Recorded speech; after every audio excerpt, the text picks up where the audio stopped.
पिछले कुछ टॉपिक्स के अंदर हमने क्या देखा, कॉम्बिनेशनल सर्किट देखा और ये देखा कि कॉम्बिनेशनल सर्किट को इम्प्लीमेंट कैसे करते हैं in terms of programmable logic devices या रोम का यूज करते हुए। तो ये सारी चीजें हमने कवर की हैं। अब हम इस सब्जेक्ट के सेकंड हाफ में आते हैं। इस सब्जेक्ट का जो सेकंड हाफ है उसमें मोस्ट इंपॉर्टेंट टॉपिक है अपना सीक्वेंशियल सर्किट। ज्यादातर देखो मेरा जो एक्सपीरियंस रहा है वो ये रहा है कि इलेक्ट्रिकल स्टूडेंट्स हो या ईसी स्टूडेंट्स हो, सीक्वेंशियल सर्किट में सभी लोग को डिफिकल्टी फेस होती है। ठीक है, तो इसीलिए हम लोग सीक्वेंशियल सर्किट को बहुत डेप्थ में कवर करेंगे और कुछ ऐसी चीजें सीखेंगे जिससे कि हम लोग ये कर पाए कि सीक्वेंशियल के क्वेश्चन को सिंपलेस्ट मैनर में टैकल कर पाए। यानी हमारे दो ऑब्जेक्टिव रहने वाले हैं, एक तो हर कंसेप्ट को इन डेप्थ समझना है, secondly simplest problem solving technique भी जानना है जिससे कि क्वेश्चन का सॉल्यूशन इजी किया जा सके। ठीक है, ये दो चीजों पे काम करेंगे। तो इस लेक्चर के अंदर मैं सीक्वेंशियल सर्किट्स को इंट्रोड्यूस करूंगा, ये बताऊंगा सीक्वेंशियल सर्किट होते क्या हैं, किस तरह से बनाए जाते हैं और फिर अगले लेक्चर से हम लोग सीक्वेंशियल सर्किट्स की स्टडी स्टार्ट करेंगे।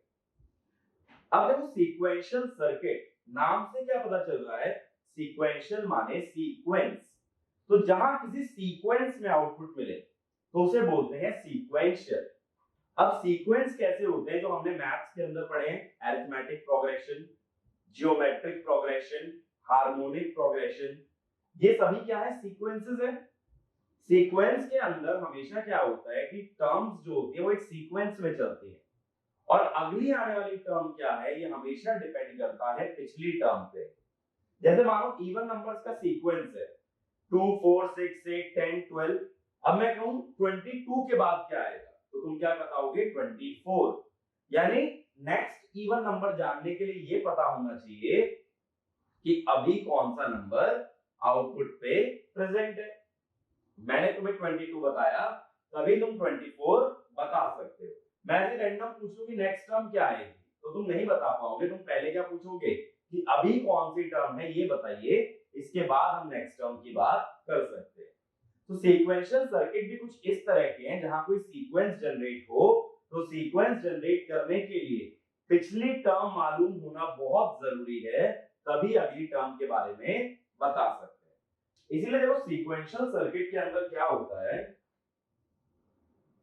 सीक्वेंशियल सर्किट में हमेशा एक कॉम्बिनेशनल सर्किट लगता है जो भी लॉजिक गेट, मल्टीप्लेक्सर, डिकोडर कुछ भी हो सकता है। कॉम्बिनेशनल सर्किट, एक कॉम्बिनेशनल सर्किट लग गया, ये कुछ प्रोपगेशन डिले देगा टीपीडी। इसके अंदर कुछ इनपुट्स होंगे, मैं एक ही दिखा रहा हूं लेकिन मल्टीपल हैं, ये चीज समझ सकते हो, और इससे निकलने वाले कुछ आउटपुट्स होंगे, मल्टीपल हो सकते हैं। अब क्या होता है, इन आउटपुट्स को हमेशा फीडबैक किया जाता है by means of a memory element. देखो जैसा मैंने अभी अरिथमेटिक प्रोग्रेशन का एग्जांपल लिया, इवन नंबर का एग्जांपल लिया, तो मैंने क्या बोला कि इवन नंबर में अभी कौन सा इवन नंबर है ये तुम्हें पता होना चाहिए, तभी तुम अगला इवन नंबर बता पाओगे। तो इसका मतलब ये है जो अभी इवन नंबर आउटपुट पे प्रेजेंट है पहले उसे स्टोर करो, फिर उसको देखते हुए अगला टर्म बता सकते हो। इसीलिए आउटपुट को हमेशा स्टोर किया जाता है एक मेमोरी एलिमेंट में और फिर इसका यूज किया जाता है कॉम्बिनेशनल सर्किट के अंदर। ठीक है, तो सीक्वेंशियल सर्किट बनाने के लिए प्रेजेंट आउटपुट को स्टोर करना जरूरी है, तभी नेक्स्ट आउटपुट पता लगा सकते हैं। ठीक है, अब देखो क्या होता है जब सीक्वेंशियल सर्किट की बात आती है, मेमोरी की बात आती है, तो एक टर्म हम लोग डिफाइन करते हैं that is called as a state. State generally meaning क्या होता है, सिस्टम का प्रेजेंट ऑपरेटिंग कंडीशन, उसे बोला जाता है स्टेट, प्रेजेंट ऑपरेटिंग कंडीशन। लेकिन बात यह आती है कि ये स्टेट की जो बात हम लोग कर रहे हैं वो सिर्फ सीक्वेंशियल सर्किट में ही क्यों, कॉम्बिनेशनल सर्किट में क्यों नहीं। देखो जैसा मैंने बताया, प्रेजेंट आउटपुट की मदद से अगला आउटपुट निकाला जाएगा। प्रेजेंट आउटपुट को पहले फीडबैक करना पड़ेगा, तो यही मतलब होता है जो प्रेजेंट ऑपरेटिंग कंडीशन है इसकी मदद से ही नेक्स्ट ऑपरेटिंग कंडीशन आ सकती है। तो स्टेट की बात करना जरूरी हो गया, क्योंकि जो भी ऑपरेटिंग कंडीशन है उसे पहले स्टोर करोगे और फिर अगली ऑपरेटिंग कंडीशन को निकालोगे। तो स्टेट की बात हर उस जगह होगी जहां सिस्टम के अंदर कुछ ना कुछ स्टोरेज या मेमोरी प्रेजेंट हो। जैसे देखो, अगर नेटवर्क का एग्जांपल लें, नेटवर्क में मेमोरी वाले एलिमेंट कौन से होते हैं? एल और सी होते हैं। तो एल के अंदर बात होगी इंडक्टर करंट की और सी के अंदर बात होगी कैपेसिटर वोल्टेज। तो यानी वहां भी स्टेट की बात होगी, लेकिन कहां बात होगी? इंडक्टर और कैपेसिटर में, रेजिस्टेंस में बात नहीं होगी। ऐसे यहाँ पे रेजिस्टेंस का एनालॉगस है कॉम्बिनेशनल सर्किट, इंडक्टर कैपेसिटर के एनालॉगस है सीक्वेंशियल सर्किट। तो जहां कहीं स्टोरेज की बात आएगी, we have to talk about the state of the system. अब क्या होता है, स्टेट बताने के लिए यूज किए जाते हैं स्टेट वेरिएबल।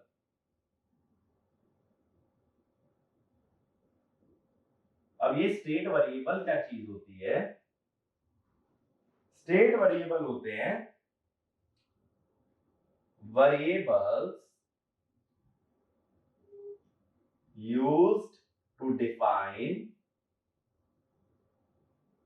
state और stored values।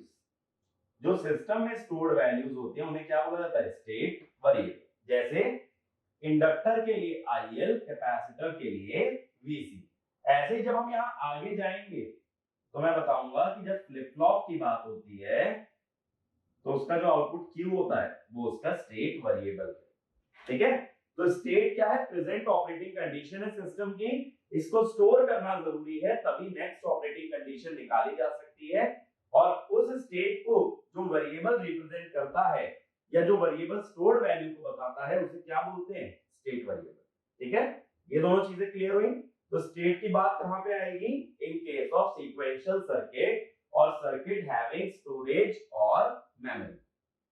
तो इतनी बात हमें क्लियर होती है कि सीक्वेंशियल सर्किट एक सीक्वेंस जनरेट करते हैं और वो सीक्वेंस के लिए प्रेजेंट टर्म का मालूम होना जरूरी है, प्रेजेंट ऑपरेटिंग कंडीशन या प्रेजेंट स्टेट का मालूम होना जरूरी है। ऑपरेटिंग कंडीशन को आप क्या बोल दोगे? स्टेट। तो हम क्या कहेंगे? प्रेजेंट स्टेट का मालूम होना जरूरी है, तभी क्या निकाल सकते हो? आउटपुट। तो हम ये बोल देते हैं जो आउटपुट है ये दो चीजों पे डिपेंड करता है, प्रेजेंट स्टेट और इनपुट। तो आउटपुट दो चीजों का फंक्शन होगा, एक तो प्रेजेंट ऑपरेटिंग कंडीशन और एक इनपुट। अब देखो कैसे, मान लो मैं एक समर बना रहा हूं,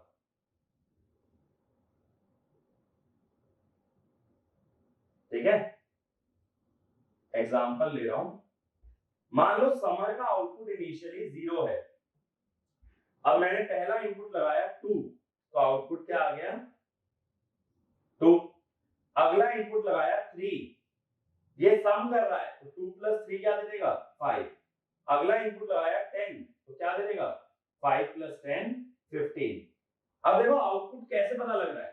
तुम्हें पहले ये पता होना चाहिए इनिशियल आउटपुट क्या है और फिर उसमें क्या ऐड कर रहे हो? इनपुट। यही चीज मैंने बोली, प्रेजेंट स्टेट पता होनी चाहिए, यानी आउटपुट की प्रेजेंट वैल्यू पता होनी चाहिए, साथ ही साथ क्या मालूम होना चाहिए? इनपुट। तभी हम क्या बता सकते हैं? Next output. तो इसको हम ऐसे बोलते हैं, next state of a sequential circuit depends on present state and the input. तो यहां एक पॉइंट लिख लेना, in a sequential circuit, the next state of the circuit depends on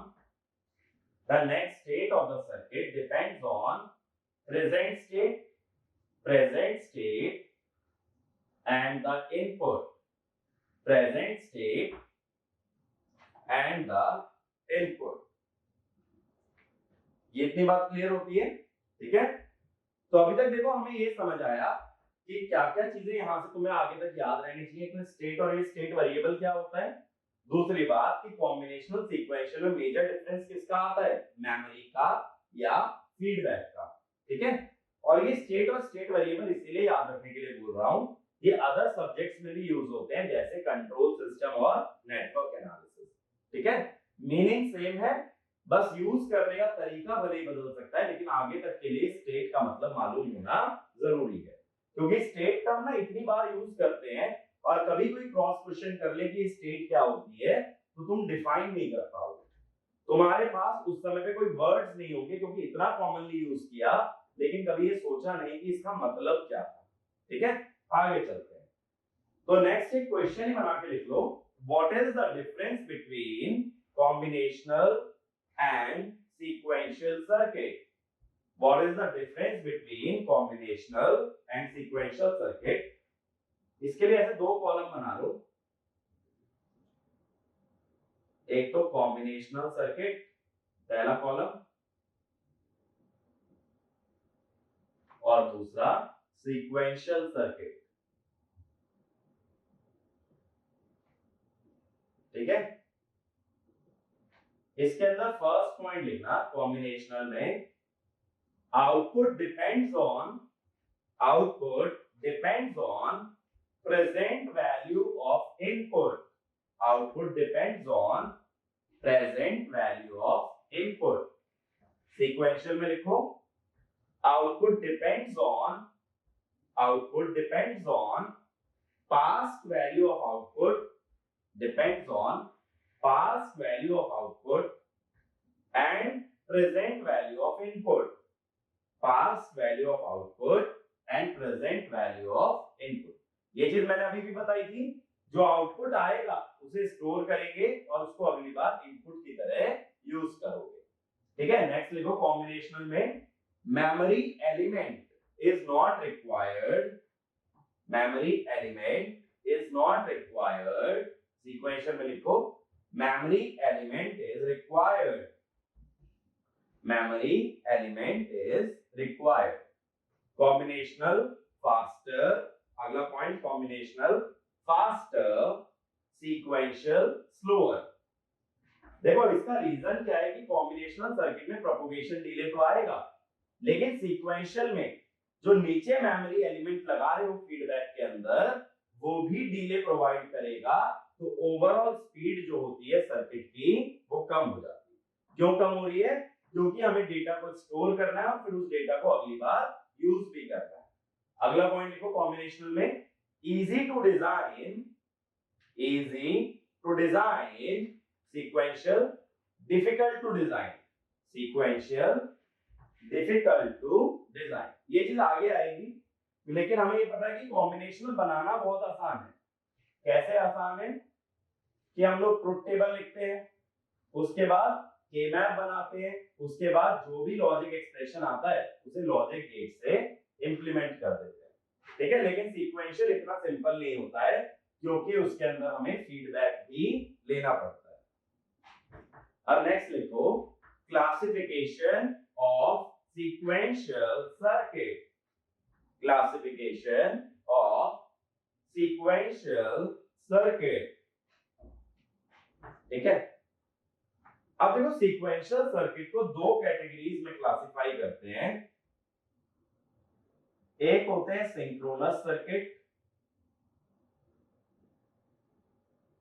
और एक होते हैं एसिंक्रोनस सर्किट।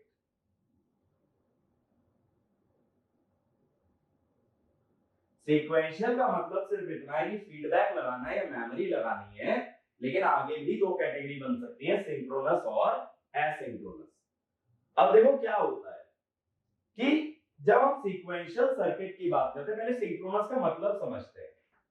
सिंक्रोनस का अगर हम लोग हिंदी मीनिंग की बात करें तो इसे बोलते हैं समकालिक। समकालिक means at the same time, at the same time, ठीक है। अब देखो अगर कोई दो इवेंट्स एक ही समय पे होते हैं तो हम उसे बोल देते हैं दे आर इन सिंक्रोनिज्म या they are synchronous to each other. तो अगर तुम ऐसा चाहते हो कि एक सर्किट में लगी सभी डिवाइसेस एक ही समय पे काम करें या एक साथ काम करें तो उसे बोलते हैं सिंक्रोनस सर्किट। और अगर अलग अलग टाइम पे ऑपरेट कर सकती है अपनी मर्जी अनुसार तो उसे बोलोगे एसिंक्रोनस।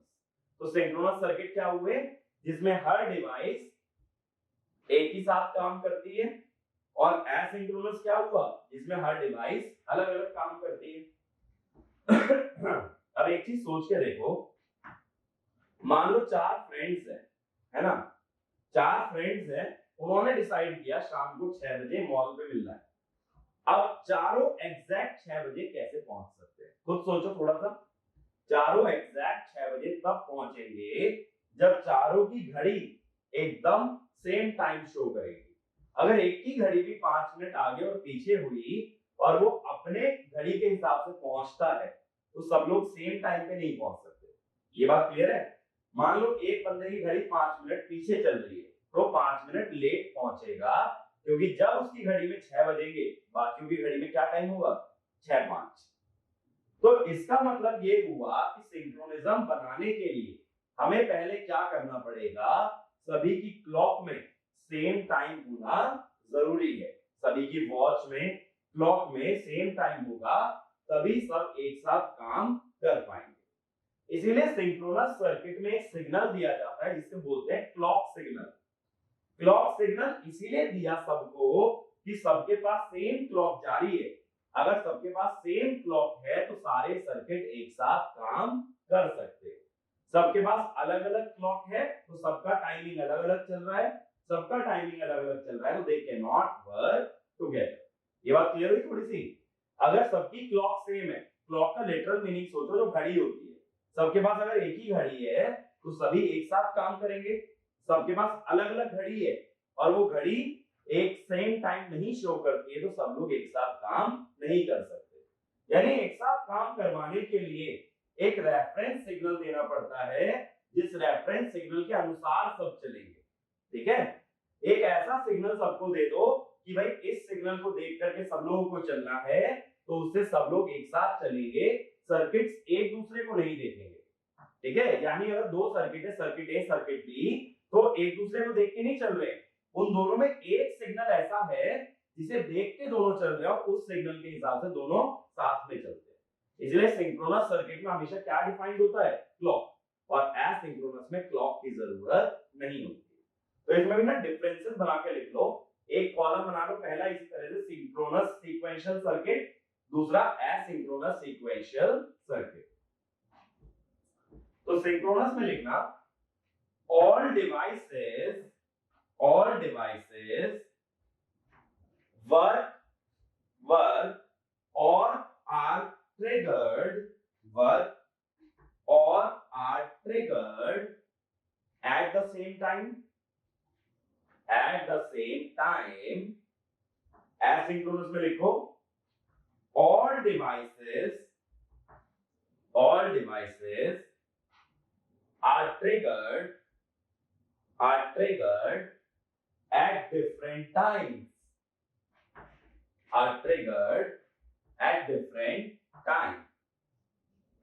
Next point, synchronous में लिखो memory element are clocked flip flop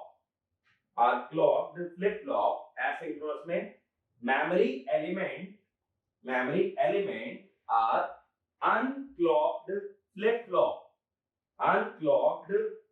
flop। ठीक है, यानी फ्लिप फ्लॉप हम आगे देखेंगे, तो जो फ्लिप फ्लॉप क्लॉक वाले होंगे वो कहां लगेंगे, सिंक्रोनस में, और जो बिना क्लॉक वाले होंगे उन्हें कहां लगा सकते हो, एसिंक्रोनस में। अगला point, clock signal is required, synchronous में लिखो clock signal is required, asynchronous clock signal is not required,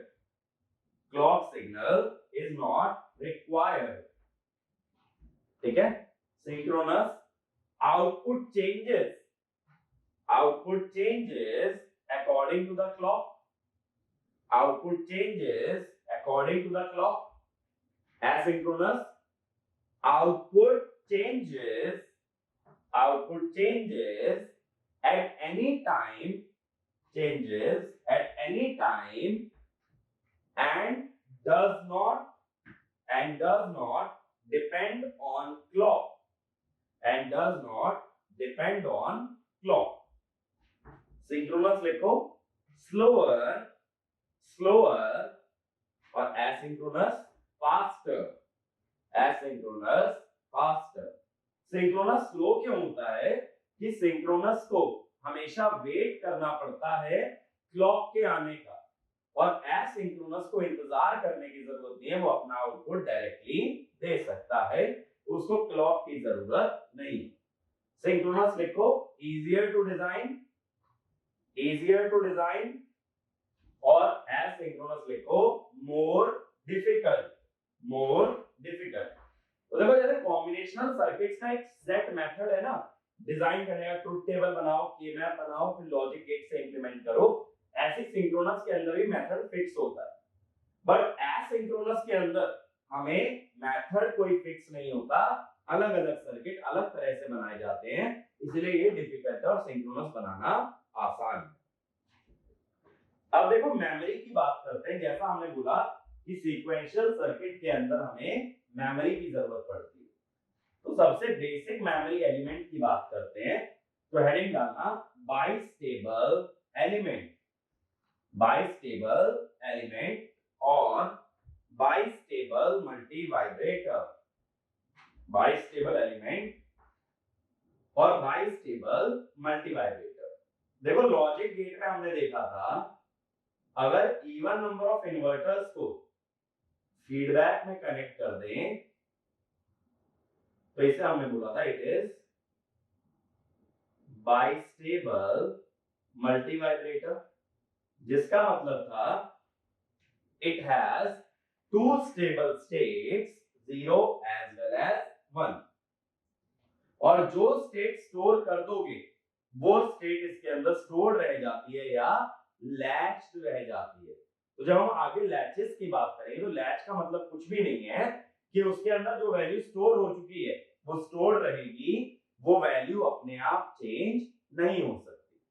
इसी को देखो ड्रॉ करने का एक और तरीका क्या होता है। देखो एक इन्वर्टर हुआ, ये दूसरा इन्वर्टर हुआ,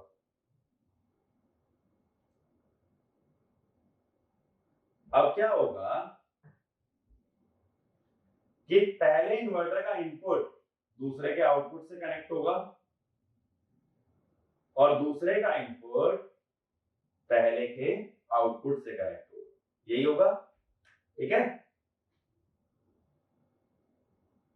और इसको ऐसे बोल सकते हो, ये Q है तो ये Q बार। Q बार कैसे, देखो ये Q गया इधर गया, फिर Q का बार होके बाहर आ गया, तो इसको हम लोग बोलते हैं बाइस्टेबल एलिमेंट या फिर बाइस्टेबल मल्टी वाइब्रेटर।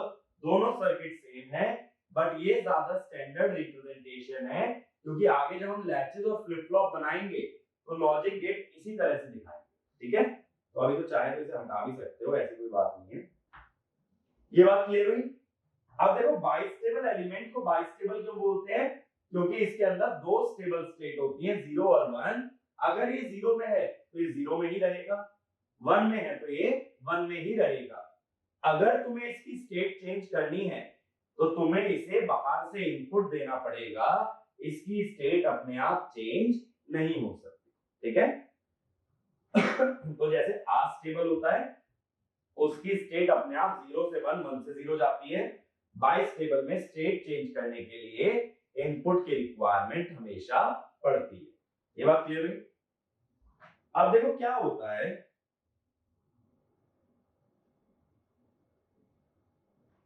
ये चीज एनालॉग के अंदर पड़ी जाती है सीमॉस इन्वर्टर में, कि इन्वर्टर का अगर आउटपुट वर्सेस इनपुट का ग्राफ बनाए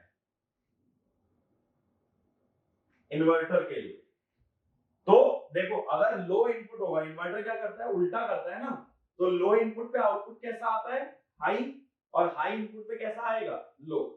तो देखो इसकी कैरेक्टरिस्टिक कैसी बनती है इन्वर्टर की,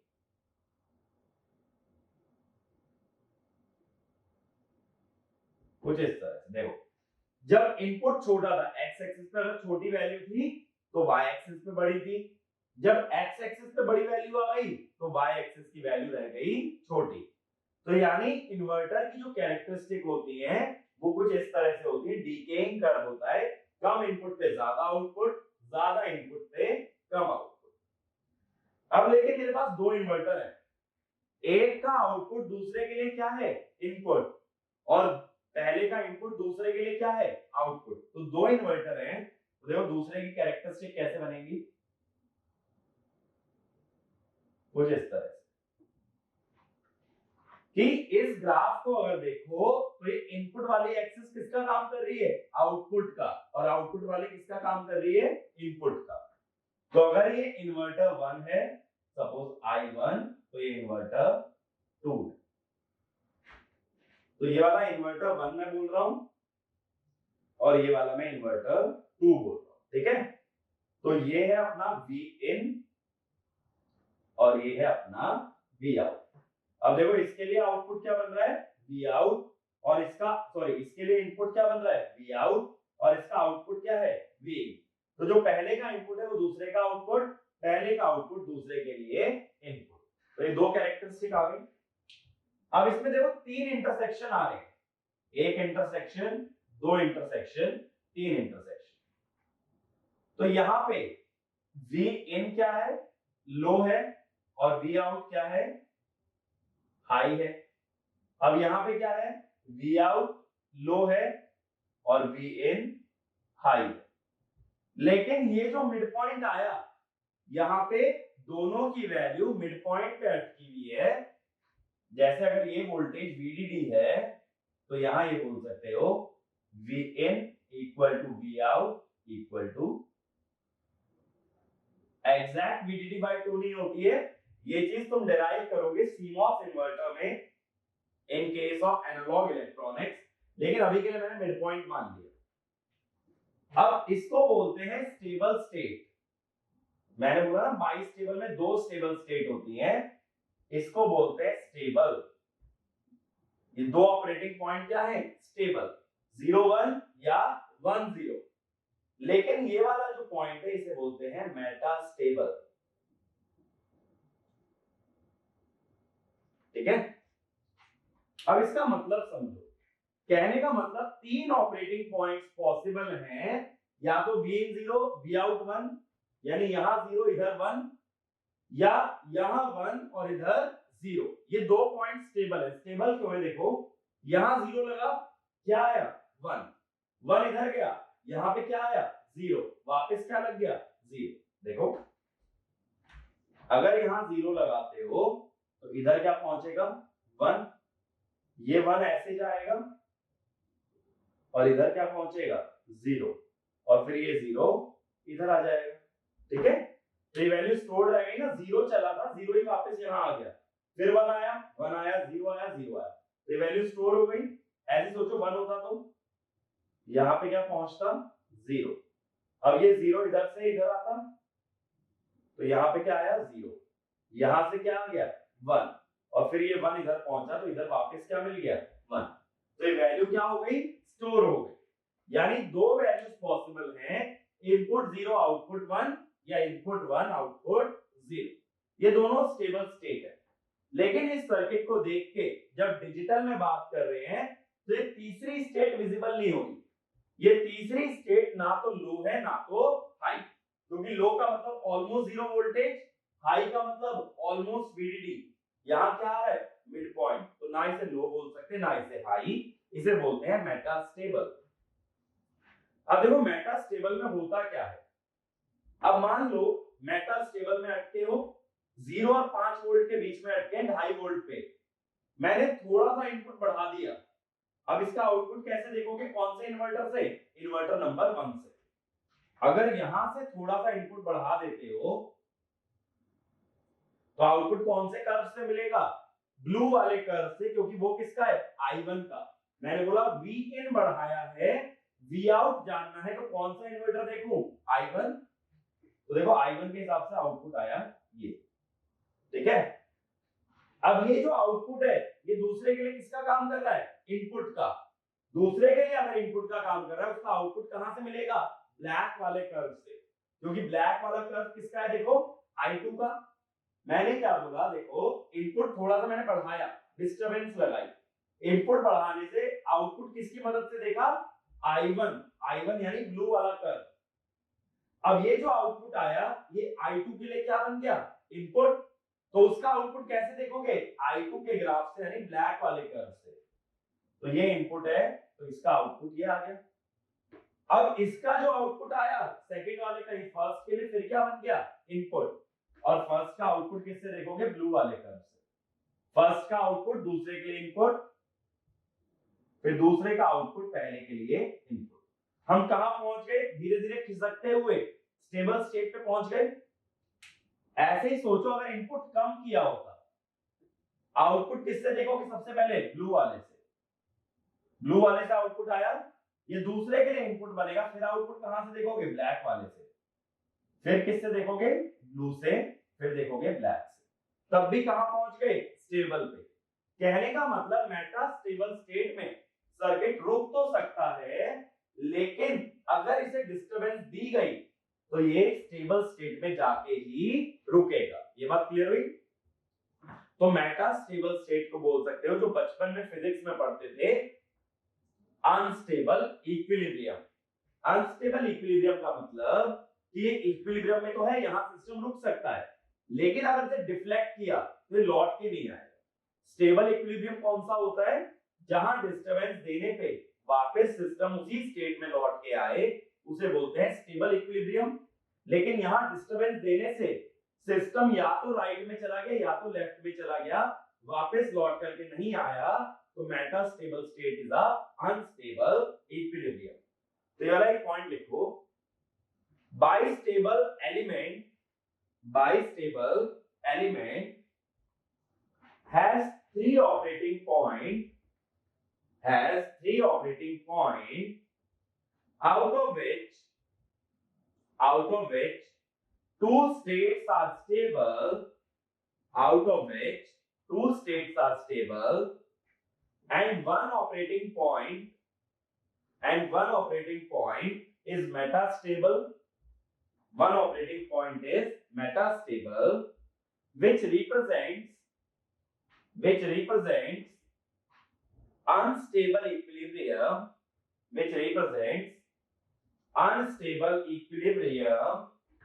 So if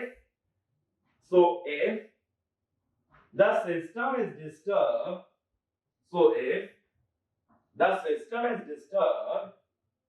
in metastable state, it arrives at one of the stable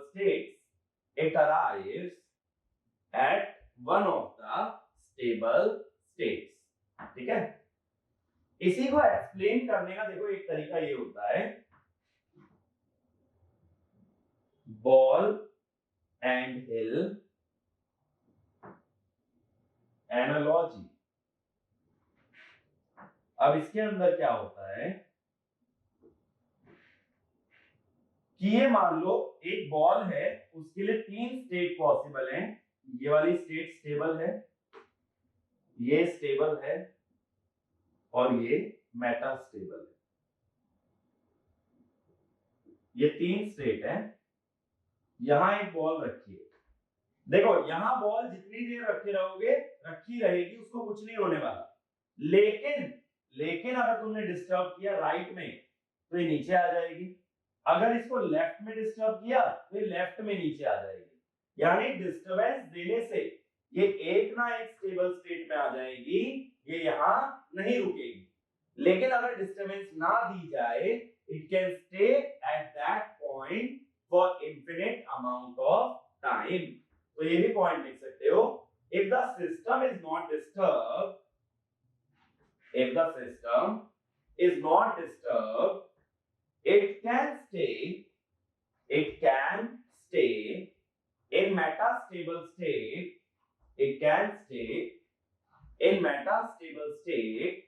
for an infinite amount of time, ये बात क्लियर हुई। और स्टेबल देखो क्यों बोल रहा हूं, अगर बॉल यहां है तुम डिस्टरबेंस देके ऊपर भेजोगे तो ग्रेविटी की वजह से अपने आप नीचे आ जाएगी। स्टेबल इक्विलिब्रियम वो जहां डिस्टरबेंस देने के बावजूद भी सिस्टम अपना वापस ओरिजिनल कंडीशन पे आ जाए उसे बोलेंगे स्टेबल, और जहां ना आ पाए उसे बोलेंगे अनस्टेबल। ठीक है, तो मेटास्टेबल स्टेट क्या होती है? It is near the mid point of the characteristic and when system is disturbed from this state it reaches one of the stable state. ठीक है, इतनी बात क्लियर हुई? तो ये क्लियर है बेसिक मेमोरी एलिमेंट कौन होता है? ये एक बाइस्टेबल मल्टीवाइब्रेटर एक बेसिक मेमोरी एलिमेंट है। और बाइस्टेबल मल्टीवाइब्रेटर ना एनालॉग के अंदर भी पढ़ते हो, जहां श्मिट ट्रिगर की मदद से बनाया जाता है, तो उसको भी एज अ मेमोरी हम लोग यूज कर सकते हैं। लेकिन आगे देखो, हमेशा एक चीज याद रखना, जब हम लोग मेमोरी एलिमेंट बनाएंगे तो उसमें दो आउटपुट हमेशा होते हैं, क्यू और क्यू बार। यानी एक तो जो स्टोर्ड वैल्यू है और एक उसका कॉम्प्लीमेंट। ये दो आउटपुट हर मेमोरी एलिमेंट के अंदर हमेशा प्रेजेंट होते हैं। अब देखो, ये तो बात हुई बेसिक सीक्वेंशियल सर्किट की। अब थोड़ा सा बात करते हैं इस टॉपिक के अंदर हमें कवर क्या क्या करना है। ये क्लियर है कि सीक्वेंशियल सर्किट में क्या मेजर डिफरेंस आ रहा है? एक तो कि हम लोग मेमोरी एलिमेंट लगा रहे हैं, फिर मैंने बताया सीक्वेंशियल की भी दो कैटेगरी है, सिंक्रोनस एसिंक्रोनस। सिंक्रोनस में क्लॉक सिग्नल की बात होगी और सभी डिवाइसेस उस क्लॉक सिग्नल के हिसाब से एक साथ वर्क करते हैं। अब देखो, इसके अंदर हम लोग कवर क्या क्या करने वाले हैं। सबसे पहला टॉपिक जो हम कवर करते हैं वो है लैचेस। जैसा मैंने बताया कि लैच क्या होता है? लैच एक स्टोरेज एलिमेंट होता है। लैच किसी वैल्यू का लैच हो जाने का मतलब होता है कि वो वैल्यू उसके अंदर स्टोर हो गई। दूसरा टॉपिक हम कवर करते हैं फ्लिप फ्लॉप। तो फ्लिप फ्लॉप भी मेमोरी एलिमेंट ही है जो कि स्टोरेज के काम में आता है, बट वो लैचेस से कैसे डिफरेंट है ये आगे देखेंगे। इसके बाद तीसरा टॉपिक इसके अंदर हम कवर करते हैं रजिस्टर्स। अगेन स्टोरेज एलिमेंट है, लेकिन कई बिट को स्टोर करने के काम में आता है। फ्लिप फ्लॉप 1 बिट, ये मल्टी बिट। काउंटर, काउंटर एक सीक्वेंस जनरेट करने के काम में आता है या काउंटिंग करने के काम में आता है, उसे बोलेंगे काउंटर। और इसी के अंदर एक टॉपिक और आता है जिसे बोलते हैं finite state machine, that is also a part of sequential circuit. इसको शॉर्ट में बोलते हैं एफएसएम। तो ये सारे टॉपिक्स हम लोग सीक्वेंशियल के अंदर वन बाय वन कवर करेंगे और ये देखेंगे हर सर्किट किस तरह से वर्क करता है और कैसे उसका आउटपुट निकाला जा सकता है। ये बात क्लियर है? तो ये सारी चीजें कवर करेंगे और नेक्स्ट लेक्चर के अंदर हम लोग सबसे पहले स्टार्ट करेंगे लैचेस के बारे में पढ़ना, और लैचेस का ये देखेंगे कि वर्किंग कैसे होता है। थोड़ा सा कॉम्प्लिकेटेड होता है, लेकिन इतना नहीं कि अपने स्कोप से बाहर चला जाए। बट हमेशा दो चीजों पे ध्यान देना, एक तो हर कंसेप्ट को समझने पे, हर एक की वर्किंग समझने पे, और दूसरा एस्पेक्ट हमेशा साथ में लेके चलोगे कि इस पे बेस्ड क्वेश्चन को कैसे टैकल करना। ठीक है, कहीं जगह अगर अंडरस्टैंडिंग में थोड़ी कमी रह जाए तो कोई दिक्कत नहीं, लेकिन प्रॉब्लम सॉल्विंग में कभी भी लैकिंग नहीं होना है। तो प्रॉब्लम सॉल्विंग हमेशा अपना स्ट्रॉन्ग एस्पेक्ट रखना है। ये बात क्लियर है? तो इसके आगे हम लोग लैचेस स्टार्ट करेंगे अगले वीडियो के अंदर और देखते हैं कहां तक पहुंचते हैं। तो लैचेस को बहुत अच्छे से समझना और उससे भी ज्यादा अच्छे से ये समझना लैचेस के क्वेश्चन कैसे सॉल्व होते हैं। ठीक है, तो इस लेक्चर के लिए इतना ही। Thank you.